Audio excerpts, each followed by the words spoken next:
Welcome to pre-race Sunday in my home. I have a project going on, and that's to put a new fairing on our Kayo race bike because we've crashed several times and over the years damaged the crap out of the bodywork. So, side project over there. More important is the tail section. That was destroyed, so we need to replace the seat pad. When you buy a new tail section, it comes with a new 1/4-inch seat pad, which is fine if you're 8 years old and you need more leg room to the ground. But what we've done for my team is we buy these seat pads. This is 12 inches by 12 inches, got it off Amazon. And we use that to raise the seat height.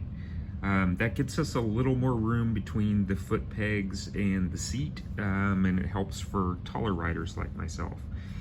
You can buy these foam blocks in different thicknesses. I have purchased 1 inch thick here because experimenting, we found that that works best on the bike for our comfort. But you can buy a thick one, and one of the tools we use is a carving knife, just for turkey, etc. And we can then cut this in half to reduce the thickness if you don't know what size you need to use. So you have that option. Anyway, first step here, take the old seat pad or the new one that came with the new tail section and line it up on the block. I'm gonna line up the front edge here with the edge of the block. Why is that? Because when using the knife, it's easier to start at the edge of the block and work your way in rather than center it on the pad. Then you have further to cut everywhere to get to what you need to cut. So to reduce the amount of cutting, I'm gonna line it up at the edge here and start from there. Oops, there we go. Next step here is to take a Sharpie and trace out what we're going to be making.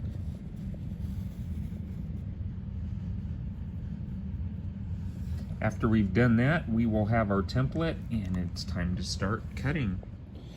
So here I have plugged in the knife. I'm going to hold it and cut along the line.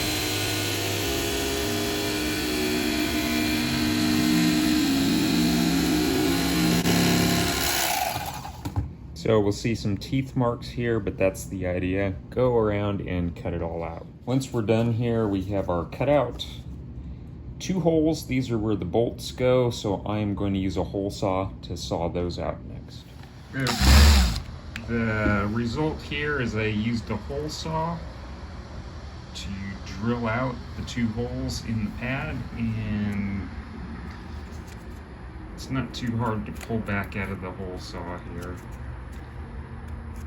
But that's all there is, and then the pad now just needs to be glued on to the seat section.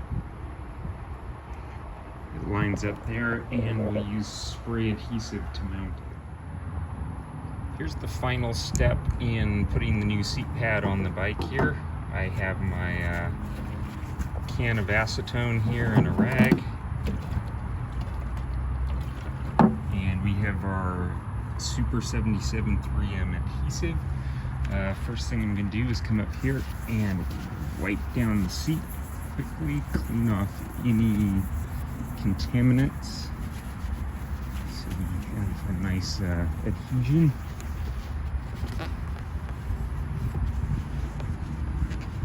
Okay, it's not a perfect seat.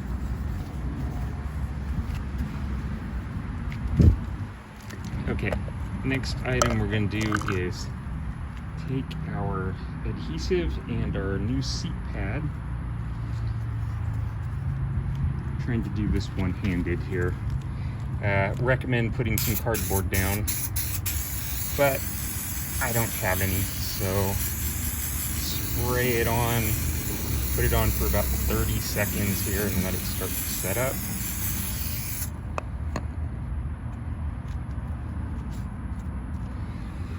And then we have to come up and place it on the seat. So that's where all of our prior work, getting the cutouts in place,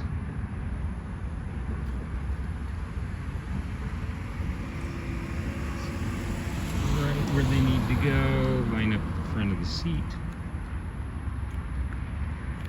And then I'm going to apply a little pressure in the center, just to kind of seat this.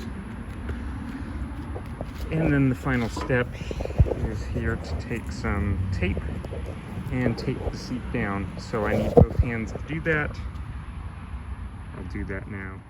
Okay, all said and done with the tape here. This is just to put some tension on it, hold the seat down, wrapping it nicely around the edge so we have contact. I don't want the tape coming off.